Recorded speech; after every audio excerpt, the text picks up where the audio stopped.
Hello बच्चों, कैसे हैं आप सब। आई होप आप लोग जहां भी होंगे मस्त होंगे, स्वस्थ होंगे, बुलंद होंगे। चलिए कुछ नया सीखते हैं कि इस एपिसोड को आगे बढ़ाते हुए आज हम लोग चल रहे हैं रेशियो के बाद रेशियो प्रपोर्शन में। जी हाँ, यानी अभी तक हम लोग ये देख रहे थे कि भाई रिलेशन कैसे एस्टेब्लिश किया जाएगा, रिलेशन कैसे लोगों में बताया जाएगा, रिलेशन को कैसे दिखाया जाएगा। लेकिन आज हम लोग देखेंगे कि अगर एक ही रिलेशन वाले दो लोग आ जाएं तो उनको कैसे हम लोग इक्वल करते हैं, और इसी इक्वलेशन को आज हम लोग समझने वाले हैं। जी हाँ, प्रपोर्शन के थ्रू, है ना।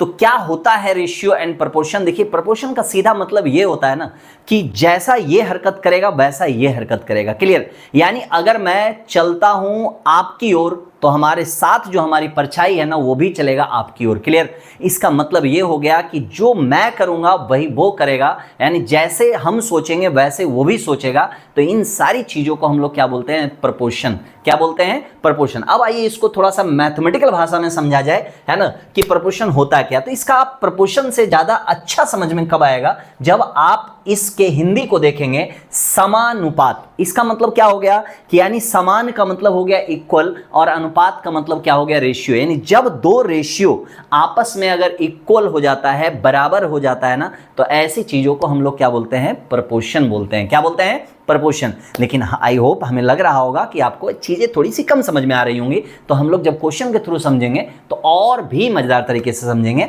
आइए चलते हैं सीधे इसके कॉन्सेप्ट पे। क्या कर रहा है, जो बातें अभी हमने कही वही सेम चीज यहां भी कहा जा रहा है किताबी भाषा में। कह रहा है when two ratio are kept equally they are called proportions. यानी क्या, देखिए मेरी बात को समझिएगा आप, पहले धीरे धीरे आराम से समझिएगा। यानी अगर हम यहां लिखते हैं 3 है और ये रेशियो हो गया क्या, 6। क्लियर। लेकिन अगर हम यहां से ये लिखें ये 12 है और रेशियो अगर हम लिखते हैं क्या, 24। क्लियर। तो अभी आपको दोनों चीजें जो है देखने में बिल्कुल अलग अलग टाइप का लग रहा होगा, लेकिन आप जब उसको अंदर जाके देखेंगे तो दोनों एक जैसा बिहेव करता है, दोनों में एक जैसा रिलेशन है। यानी क्या रिलेशन है भाई, तो जब आप इसका रेशियो निकालेंगे तो इसका रेशियो आएगा 1 रेशियो क्या आएगा, 2। यानी आप इसको कट करोगे तो 1 रेशियो 2 आएगा। तो आपको कुछ नहीं करना है, इसको भी कट करना है और देखना है कि क्या ये भी हमारा 1 रेशियो 2 आ रहा है। अगर आपका ये 1 रेशियो 2 आ गया और ये आपका 1 रेशियो 2 आ गया तो दैट मीन्स क्या कि ये दोनों रेशियो आपस में आमने सामने हो जाएगा, यानी दोनों ही रेशियो आपस में क्या हो जाएगा, बराबर। और इसी इक्वल पार्ट को हम लोग क्या कहते हैं, प्रपोर्शन। यानी जैसा हरकत ये कर रहा है वैसा ही हरकत अगर ये कर रहा है तो इन चीजों को हम लोग क्या बोलते हैं, रेशियो प्रपोर्शन। क्या बोलते हैं, रेशियो प्रपोर्शन। देखिए यहां से क्या समझ में आया कि अगर हमारा ये 1 रेशियो 2 है तो एकदम अंडरस्टूड रहिए कि ये चीजें जो है आपका 1 रेशियो क्या रहेगा, 2 ही रहेगा। यानी अगर आपसे क्वेश्चन ऐसे दे दिया कि भाई ये 3 रेशियो 6 है और आपसे पूछ दिया कि भाई ये अगर 12 है तो आप बताओ कि ये वाला पोर्शन क्या होगा।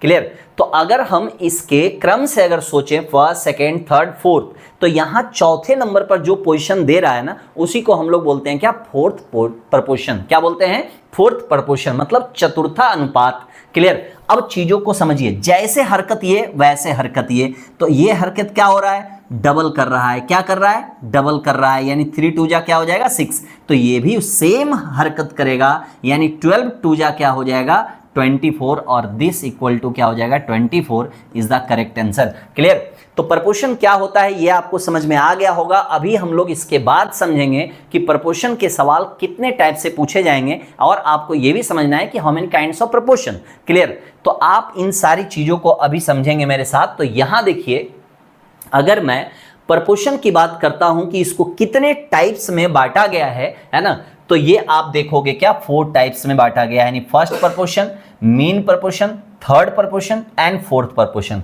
क्लियर। यानी आप अगर चीजों को आप समझते जाएंगे, जैसे अगर सपोज कीजिए हमारे पास, अब देखिए इसको लिखने का एक छोटा सा तरीका मैं आपको बता रहा हूं। जैसे अगर आपके पास लिखा हुआ है ए और एक नंबर और दिया हुआ है क्या, बी। क्या दिया हुआ है, बी। और आपसे अगर सवाल ये कर दिया है कि भाई हमारे पास जो है वो फर्स्ट प्रपोर्शन अगर निकालना है, तो आपको कुछ नहीं करना है, जिस प्रपोर्शन की ये बात करें ना उसी को आप लोग यहां क्या करो, एक्स मान लो। क्लियर। और उसके बाद अब सेट करो, तो ये हमारा यहां क्या हो जाएगा, एक्स रेशियो ए हो जाएगा। क्लियर। तो आप इस बी को लिख रहे हो, तो यहां अगर हम एक्स लिखे हैं, मेरी बात समझते जाइएगा, तो ये हमारा फर्स्ट है, तो तो ये हमारा क्या हो जाएगा, सेकंड हो जाएगा, और ये हमारा क्या हो जाएगा, थर्ड हो जाएगा।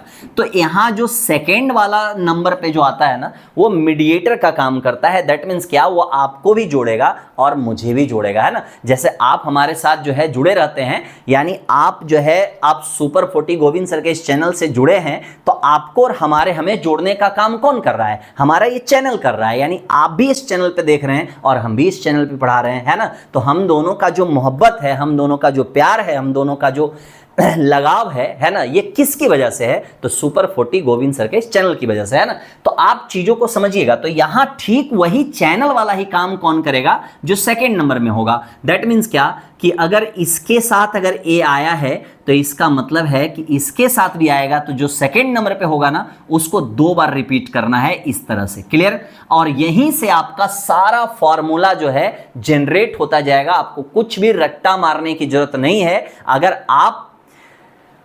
अगर चैनल को सब्सक्राइब नहीं किए हैं, तो it's a humble request to all of you, please subscribe कर लीजिए, तभी मैं आगे बताने वाला हूं, है ना। मजा बहुत आने वाला है। चलिए जल्दी से आगे बढ़ते हैं और इसको समझने का प्रयास करते हैं। अब बताओ, इसको हम रेशियो के रूप में x अपॉन हम a लिख सकते हैं क्या, और इसका मतलब क्या होता है, इक्वल, बराबर, जैसा हरकत ये वैसा हरकत ये, है ना। अब इसको हम क्या लिखेंगे, a अपॉन क्या लिखेंगे, b लिखेंगे। अब बताओ कि ये x इक्वल टू हमारा क्या हो जाएगा, तो ये हो जाएगा a स्क्वायर और अपॉन क्या हो जाएगा, b हो जाएगा। और ये हमारा फॉर्मूला बन गया भाई, कि अगर a b हमारे पास 2 नंबर कभी भी दिया रहेगा ना, यानी अगर a b दिया हुआ है, तो आप कुछ मत करो, पहला पूछा है आप फर्स्ट में लिख दो x। क्लियर। और नंबरिंग करो, फर्स्ट, सेकेंड, और ये क्या हो गया, थर्ड। तो जो भी आपका सेकेंड नंबर पे आएगा ना, वही उसी को हमें क्या करना है, स्क्वायर कर देना है। दैट मीन्स क्या, a स्क्वायर अपॉन क्या हो जाएगा, b। ये आपका फर्स्ट प्रोपोर्शन आ गया। क्लियर। अगर सपोज कीजिए कि हमें मीन प्रोपोर्शन की बात कर रहा है, जैसे अगर हम बात करें, यहां से फिर से हम आपको समझाते हैं एक छोटा सा ये लेकर, कि अगर मीन प्रोपोर्शन की बात अगर हम करें और हमारे पास 2 नंबर अगर दिया हुआ है a और b, मीन का मतलब क्या होता है, यानी आपके और मेरी बात नहीं कर रहा है, वो बात किसकी कर रहा है, चैनल की बात कर रहा है ना। यानी जो बीच में मीडिएटर का काम कर रहे हैं उसकी बात कर रहा है। तो हम लोग क्या करेंगे, बीच वाले को ही इस बार हम लोग सपोज कर लेते हैं, विजुलाइज कर लेते हैं कि भाई हमारे पास, एज्यूम कर लेते हैं कि हमारे पास क्या है, k है। तो ये हमारा फर्स्ट हो गया, ये हमारा सेकेंड हो गया, और ये हमारा क्या है, थर्ड हो गया, है ना। तो अभी थोड़ी देर पहले हमने आपके साथ कसम भी तो खाए थे, है ना। क्या कसम खाया था भाई, कि जो सेकेंड नंबर पे आएगा छोटे, उसको हम लोग क्या करेंगे, जब भी लिखेंगे तो डबल टाइम्स लिखेंगे, यानी वो a का भी रिश्तेदार होगा और b का भी रिलेटिव होगा, है ना। तो आप इसको कैसे लिखोगे, तो ये लिखोगे आप a रेशियो क्या लिखोगे, k लिखोगे, और ये हमारा हो जाएगा k रेशियो क्या हो जाएगा, b हो जाएगा। अब आप इसे अगर लिखना चाहोगे तो a upon k equal to हो जाएगा k अपॉन क्या हो जाएगा, b। तो अब k को एक साइड कर दो, तो ये हो जाएगा k इंटू क्या हो जाएगा, k स्क्वायर, और a इंटू क्या हो जाएगा, b। और ये k इक्वल टू हो जाएगा हमारा a b का क्या हो जाएगा, अंडर रूट। ये दूसरा फॉर्मूला हमारा बन गया क्या, मीन वैल्यू का। यानी अगर आपके पास कभी भी 2 नंबर दिया रहे ना, और उसका पूछे कि बताओ मीन प्रोपोर्शन क्या होगा, देन कुछ नहीं करना है भाई, नथिंग टू डू, है ना।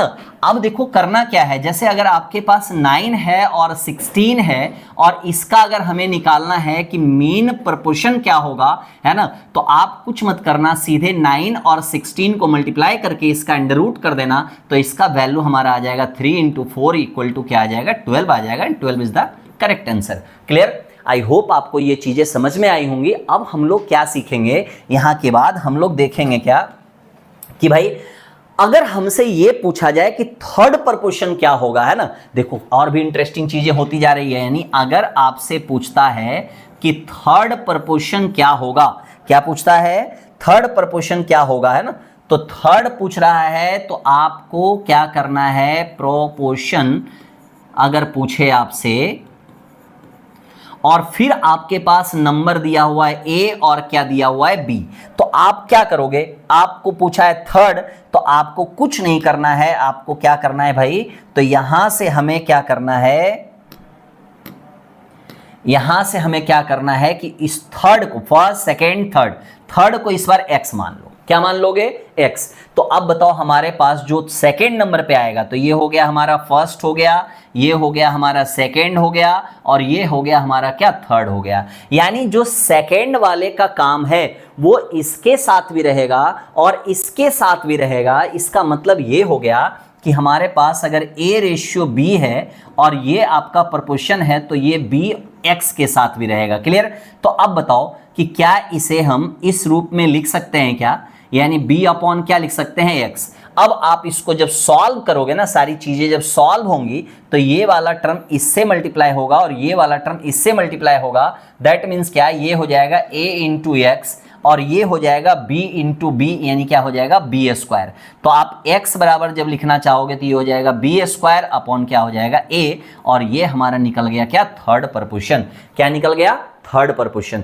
अगर इसी में हमें निकालना होगा फोर्थ प्रपोर्शन तो वेरी सिंपल, आप देखो कुछ नहीं करना है। आपसे अगर ये पूछा जाए a, b और c है और पूछा जाए फोर्थ प्रपोर्शन क्या होगा, तो फर्स्ट, सेकेंड, थर्ड, तो यहां अपने मन से हम लोग फोर्थ प्रपोर्शन क्या मान लिए? d मान लिए, है ना। और इसको सीधा अरेंज कर दीजिएगा, A/B हो जाएगा, उसके बाद हो जाएगा C/, क्या हो जाएगा? D हो जाएगा।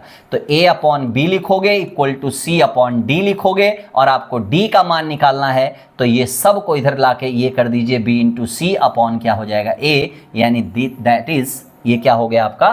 Fourth proportion. क्लियर? तो अभी तो हम लोग मोटा मोटी चीजों को समझ लिए हैं कि फर्स्ट प्रपोर्शन क्या होता है, सेकंड प्रपोर्शन क्या होता है, या मीन प्रपोर्शन क्या होता है, या थर्ड प्रपोर्शन क्या होता है, या फोर्थ प्रपोर्शन क्या होता है ना। इसको हम लोग अभी समझेंगे क्या? एग्जाम्पल के थ्रू। कैसे समझेंगे? एग्जाम्पल के थ्रू। तो और भी मजा आएगा, है ना, चीजें और भी अच्छी तरीके से समझ में आएंगी, है ना, और आपको बहुत ही अभी आनंद होने वाला है। पूरा मन जो है एकदम आप जो है प्रफुल्लित हो जाएंगे, एकदम खुश हो जाएंगे, मजा आएगा। देखिए क्या बोल रहा है। अब हमने ये सारा डिफिनेशन में लिख रखा है आपके लिए, है ना, कि फर्स्ट प्रपोर्शन क्या होता है। कह रहा है if A, B and C are in proportion they A is called first proportion of B and C। Clear? यानी अगर हम यहां से ये सोचते हैं कि हमारा कि A, B और C अगर हमारे पास रेशियो दिया हुआ है तो हम नंबरिंग कर दो ना। ये हो गया हमारा फर्स्ट हो गया, ये हो गया हमारा सेकेंड हो गया, ये हमारा क्या हो गया? थर्ड हो गया।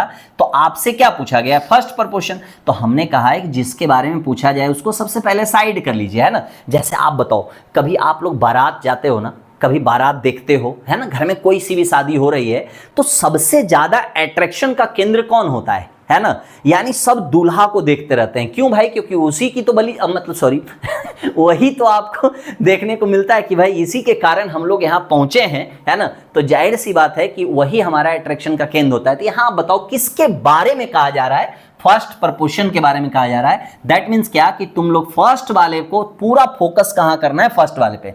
तो आप अगर ए का वैल्यू अगर निकाल रहे हो और आपके पास जो सेकंड आया ना, जो भी सेकंड में आया उसका स्क्वायर कर दो और जो थर्ड वाला बचेगा उसको आप नीचे रख दो। ये आपका फॉर्मूला अपने आप निकलता चला जाएगा। तो यही यहां लिखा हुआ है कि A/B और प्रपोर्शन B/C। तो इसको आप लिख सकते हो A equal to B square upon क्या? C। अब सवाल उठता है कि जो इसकी प्रैक्टिकल चीजें हैं इसको हम लोग एग्जीक्यूट कैसे करेंगे, इस फॉर्मूले को उसमें लगाएंगे कैसे। तो कह रहा है क्या? Find the first proportion of 2 and 5। Clear? आपको 2 and 5 का फर्स्ट प्रपोर्शन फाइंड आउट करना है ना। तो आप यहां से पहले इसको ऐसे लिखोगे इस फॉर्मूले पे, यानी यहां से ये हो गया हमारा B वाला पार्ट और ये हो गया हमारा C वाला पार्ट। क्लियर? तो यहां से हम लिख देंगे फर्स्ट प्रपोर्शन पूछा है, इसको आप x मान लीजिए। उसके बाद सेकंड आपका क्या हो गया? 2 हो गया। उसके बाद क्या हो गया? 5। तो हमें फर्स्ट निकालना है तो सेकंड नंबर पे कौन सा आ रहा है? तो जो सेकंड नंबर पे आ रहा है उसका आप स्क्वायर करके अपॉन में क्या लिखोगे? 5। तो ये हो जाएगा हमारा 4 अपॉन क्या हो जाएगा? 5। और जब इसको आप डिवाइड करोगे तो हमारा आंसर आ जाएगा 0 पॉइंट क्या आ जाएगा? 8। यानी ऑप्शन नंबर बी यानी Baahubali is the correct answer. Clear है? चीजें समझ में आ रही हैं? कहीं कोई दिक्कत है ना? तो इसका मैंने डिफिनेशन भी आपको बता दिया, इसको मैंने लॉजिकल तरीके से बता दिया कि आपको कैसे इसको याद रखना है, और साथ ही साथ हमने इस पे क्वेश्चन भी किया है ना। चलिए आगे बढ़ते हैं और नेक्स्ट अब समझते हैं क्या मीन प्रपोर्शन। कह रहा है मीन प्रपोर्शन क्या है, व्हाट इज दिस। तो ये कह रहा है if A X and B are in proportion then X is called mean proportion of A and B. यानी अगर आपके पास ए दिया हो और अगर बी दिया हो तो इसमें जो मीन प्रपोर्शन है ना, यानी बीच वाला जो पार्ट है उसको हम लोग एक्स मान लिए। तो ये हमारा फर्स्ट हो गया, ये हमारा सेकेंड हो गया और ये हमारा थर्ड हो गया। क्लियर। तो हमने तो शुरू से ही कसम खाया है कि जो हमारा सेकेंड नंबर पे आएगा ना उसका हम लोग सीधा स्क्वायर करने वाले हैं। क्लियर। बाकी जो दोनों बचेगा उसको आप सीधा मल्टीप्लाई कर दीजिए भाई, a इंटू क्या हो गया b। तो इसका जो फॉर्मूला हमारा बन गया वो हो गया a इंटू बी और इसी का हो जाएगा क्या अंडर रूट। तो ये हमारा फॉर्मूला बन गया जो कि ऑलरेडी यहाँ रिटन है ना। आप देखो ये फॉर्मूला यहाँ लिखा हुआ है। क्लियर। अब इस पे हम लोग क्वेश्चन करने वाले हैं। तो कर रहे हैं find the mean proportion of 4 and 16। Then आप क्या करोगे, तो अगर हमें मीन प्रपोर्शन निकालना होगा तो यहां से हम लिखेंगे क्या, 4 और 16 का अंडर रूट कर दीजिए और हमारा वैल्यू आ गया, इसका 2 हो जाएगा और इसका अंडर रूट करोगे 4 आएगा। तो आंसर इस क्या आ जाएगा, 8 आएगा। ये 8 का मतलब ये हो गया कि अनिरुद्ध चाचा is the correct answer. Clear है, बात समझ में आ रही है, कहीं कोई दिक्कत है ना। चलिए आगे बढ़ते हैं। अब नेक्स्ट समझते हैं हम लोग क्या बोल रहा है। थर्ड प्रपोर्शन क्या होता है, देखो फिर से आप कुछ मत करो, यानी यहां से अगर हमारे पास ए बी सी लिखा हुआ है, क्लियर, यही आपको समझाया भी गया है। थर्ड प्रपोर्शन कर रहा है if A B and C are in proportion then C is called the third proportion. यानी अगर ये हमारा थर्ड है तो ये हमारा सेकेंड होगा। क्लियर। और ये हमारा क्या होगा, फर्स्ट होगा। मेरी बातों को आराम से समझिएगा। हमने कहा कि जिसके बारे में कहा जाए, है ना, यानी जिसके बारे में कहा जाए उसको सबसे पहले साइड कर लीजिए। सेकंड नंबर पे जो बंदा भी आ रहा है उसका आप सीधा स्क्वायर कर लीजिए। क्लियर। और जो बंदा बच गया है उसको भी साथ ले लो भाई, काहे उसको छोड़ोगे, है ना। तो c इक्वल टू क्या हो गया, बी स्क्वायर अपॉन क्या हो गया a। और यही फॉर्मूला यहाँ लिखा हुआ है कि c इक्वल टू हो जाएगा क्या, बी स्क्वायर अपॉन क्या हो जाएगा, a हो जाएगा। अब क्या कर रहा है, find the third proportion of 4 and 16। Clear. अब आपको फाइंड आउट करना है कि 4 और 16 का थर्ड प्रपोर्शन क्या होगा। तो आप यहां से देखो, थर्ड का मतलब ये वाला पार्ट आपका मिसिंग है। तो ये अगर हमारा थर्ड है, ये हमारा अगर सेकंड है तो ये हमारा क्या होगा, फर्स्ट होगा। नंबरिंग तो आपको करना ही पड़ेगा, है ना। तो नंबरिंग जब करोगे तो आप देखो कि सबसे पहले सेकंड पे कौन आ रहा है, जो सेकंड पे आ रहा है ना उसको चुपचाप उसका स्क्वायर कर दो, यानी 16 का स्क्वायर। और जो फर्स्ट पे हमारा बचा हुआ है उसको आप यहां लिख डालो। यानी आप इसको कैलकुलेट करोगे तो 16 इंटू 16 अपॉन क्या हो जाएगा, 4। और इसको कट करके यहां लाओगे तो 4 इंटू 6 हो जाएगा क्या, 64 हो जाएगा। यानी ऑप्शन हमारा क्या हो जाएगा, डी, यानी Doraemon is the correct answer. Clear, बात समझ में आ रही है, कहीं कोई दिक्कत, चीजें समझ में आ रही हैं, कहीं कोई प्रॉब्लम होता है या कोई भी किसी भी प्रकार का ये होता है तो कमेंट करके आपको बताना है। हमें पता है कमेंट तो आप करोगे नहीं, है ना। कभी कभी पढ़ाते पढ़ाते हम एक आध क्वेश्चन जानबूझ के गलत करते हैं कि आप जो है ना उसको कमेंट में बताओगे कि sir this question is wrong, है ना। बट कहां बता रहे हो आप लोग, इसका मतलब है कि आप लोग सही से देख नहीं रहे हो, है ना। तो चलो आगे बढ़ते हैं और समझते हैं एक लास्ट प्रपोर्शन हमारा क्या है, फोर्थ प्रपोर्शन है। क्लियर। कह रहा है फोर्थ प्रपोर्शन क्या है, देखो यहां से क्या कह रहा है कि if a ratio b is proportion c ratio d then d is the fourth proportion. Clear. अभी हमने समझाया भी इसके बारे में कि अगर हमारे पास a रेशियो b दिया हुआ है प्रपोर्शन, यहां अगर c रेशियो d दिया हुआ है तो सिंपली आप इसको ऐसे लिख लो ना, a अपॉन b और ये हो जाएगा c अपॉन क्या, d। और हमें फाइंड आउट क्या करना है, d का मान। तो इसको इधर लाके बाकी सबको इधर चिपका दो। तो ये d बराबर हमारा क्या हो जाएगा, ये इधर चला जाएगा तो ये हो जाएगा c इंटू डी हो जाएगा। और ये वाला जो है a, है ना, ये इधर आ जाएगा तो a यहाँ आ जाएगा। तो ये हमारा d बराबर हो गया क्या, c इंटू बी अपॉन क्या हो जाएगा, ये, है ना, ऑलरेडी यहाँ रिटर्न है, आप देख सकते हैं। तो अब इसको अगर वैल्यू अगर निकालना है आपको तो आप यहाँ से पहले आप सजा लो ना। ये हो गया हमारा a हो गया, ये b हो गया और ये हमारा क्या हो गया, c हो गया। तो आप सीधा यहाँ से रख दीजिए b इंटू सी, यानी b हमारा क्या है 4 और c हमारा क्या है 3 और a हमारा कितना है 6। अब इसको सीधा कट करोगे, 3 2 जा 6 होता है और 2 2 जा क्या होता है 4। तो हमारा आंसर क्या आ जाएगा 2 and 2 is the correct answer, है ना। ए अनिरुद्ध चाचा is the correct answer. Clear. तो ये हमने सभी चीज़ों को आपको समझाया कि प्रोपोर्शन होता क्या है, और उस पर एक एक क्वेश्चन का एग्जाम्पल हम लोग लेके इसको अच्छे से समझे। अब हम लोग करेंगे इसका प्रैक्टिस क्वेश्चन। क्लियर? ज़्यादा क्वेश्चन नहीं है, अब इसको आप लोग खुद से बनाने का प्रयास कीजिए। तुरंत वीडियो को पॉज कीजिए और उसके बाद वहां आप खुद से नोटबुक और पेन लगा के इसको सॉल्व करने की कोशिश कीजिए, और उसके बाद जब मैं बनाऊंगा तो आप उसको मिलाते जाना और देखना कि आपका आंसर किस हद तक सही हो रहा है। क्लियर? कर what will the third proportion of 5 और 8? आपको कुछ नहीं करना है, सिंपली आपको यहां रिटर्न करना है 5, उसके बाद 8, और थर्ड बोल रहा है ना, तो थर्ड को आप लोग यहां क्या मान लो, x। तो ये हमारा हो गया फर्स्ट, ये हो गया हमारा सेकंड, और ये हो गया हमारा क्या, थर्ड। क्लियर?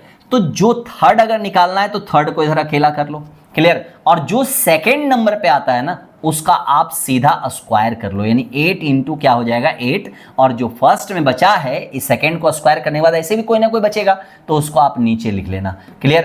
तो ये हो जाएगा 64 अपॉन क्या हो जाएगा, 5। This is the correct answer, and option कौन सा होगा, which one is the correct answer, B, यानी भोला is the correct answer. Clear है? चीजें समझ में आ रही हैं? जल्दी से चलते हैं क्वेश्चन नंबर 2 में।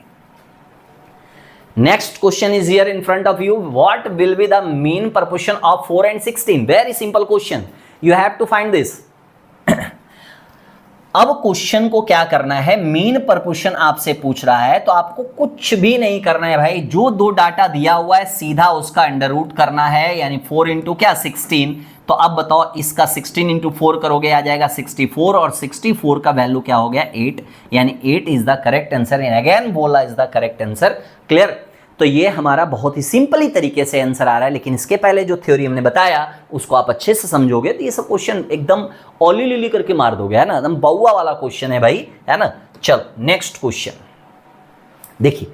अब नेक्स्ट क्वेश्चन में क्या है, पूछा है आपसे find the value of x. आपको कुछ नहीं करना है, अगर आप तेज मारना चाहते हो तो यहां से आप देख लो कि ये इसका क्या हो रहा है, डबल हो रहा है ना, तो ये भी इसका डबल होगा। 32 जा कितना हो जाएगा, 60 is the correct answer. Clear? तो आप जो है इसको बहुत इजीली मार सकते हो, बहुत सिंपल, लेकिन ऐसे नहीं बनाना है, आराम से सुकून से बनाओ। ये दिया हुआ है 10 रेशियो क्या दिया हुआ है, 20 दिया हुआ है, और उसके बाद ये 30 है, और आपसे पूछा है this equal to what. Clear है? तो अब आपको क्या करना है, 10 अपॉन पहले 20 लिखना है, उसके बाद इक्वल 30 अपॉन क्या लिखना है, x लिखना है। तो x बराबर क्या हो जाएगा, तो 30 इंटू हो जाएगा 20 अपॉन हो जाएगा क्या, 10। अब इसको 0 0 उड़ा दो, हमारा 32 जा क्या हो जाएगा 16, और 16 is the correct answer. Clear? तो आप अगर इसको सिस्टमैटिक